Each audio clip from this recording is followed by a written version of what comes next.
जवान हो गया इसका मतलब ये नहीं है कि अब दबा लेंगे उनको कि अब किसी भी बात पे, क्योंकि अब जवान हो गए हैं तो शारीरिक बल ज़्यादा हो गया मेरे पास, नहीं ना। आइए डिबेट करते हैं और जो चीज़ फैक्ट मिला उस चीज़ पे देखते हैं, और फिर जो फैक्ट बोलेगा उस पे चलेंगे, ना आपका ना मेरा।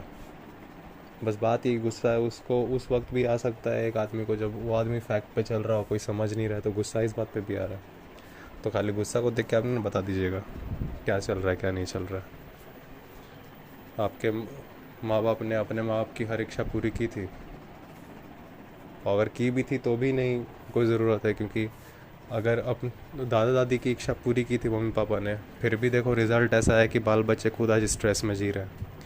ऐसा इच्छा पैदा करने का, ऐसा इच्छा पूरा करने का क्या फ़ायदा है जब बच्चे ही अब पूरी तरह से एक स्ट्रेसफुल लाइफ ही जी रहे हैं।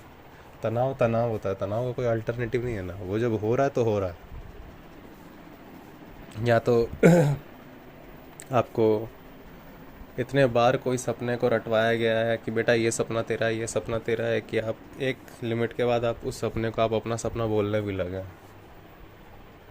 जो कि आपका है नहीं। आपका प्यार है नहीं काम को। आप कौन है पहले यही नहीं पता होता तो काम क्या पता रहेगा घंटा। आप हैं, यही सबसे बड़ी गलत फहमी होती है लाइफ में। और सब अपने में चल रहा है तो फिर ना बाबूजी मानने के लिए तैयार, ना बेटा जी मानने के लिए तैयार। फिर वही होता है जिसको कलयुग बोलते हैं, ठेलम ठेला। बस बात ये है कि एक पॉइंट के बाद पॉइंट ऑफ नो रिटर्न आ जाता है, उसी को आप लोग बोल देते हैं अरे भैया प्रलय शुरू हो गई ना। प्रलय कुछ शुरू नहीं हुई है,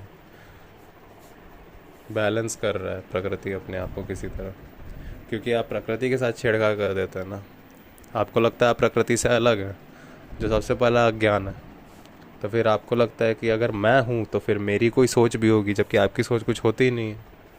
आसपास के हालातों की वजह से कुछ हालात बने थे, वो एक प्रथा दे दिए, वो प्रथा आपके अंदर समय के साथ आ गए। आज वो प्रथा हटाने की ज़रूरत है, फिर भी नहीं। वो वाली प्रथा तो मुझे मुझे ही मेरी है, मुझे भी नहीं मेरी है। क्योंकि वो प्रथा किस वक्त हो सकता है ज़रूरी होगी, आज ज़रूरी नहीं है, लेकिन आप उसको ढोए जा रहे हैं। क्यों? मेरी प्रथा बोल के। क्यों? दिमाग लगाना सीखा नहीं इस एजुकेशन में। और हर बार ऐसा होता था कि प्रथा जल्दी चेंज होती थी, इस बार क्यों नहीं हो रही? क्योंकि एक बहुत लंबे समय तक आपको ये भी पढ़ा दिया कि प्रथा बहुत इंपॉर्टेंट चीज़ है। एजुकेशन सिस्टम भी बहुत बिगड़ा ना। उससे पहले एजुकेशन को इस हद तक नहीं छेड़ा गया था, छेड़ा नहीं था किसी ने अभी तक इतना। ये छेड़ दिया गया, वो चीज़ वाट लगा दिया।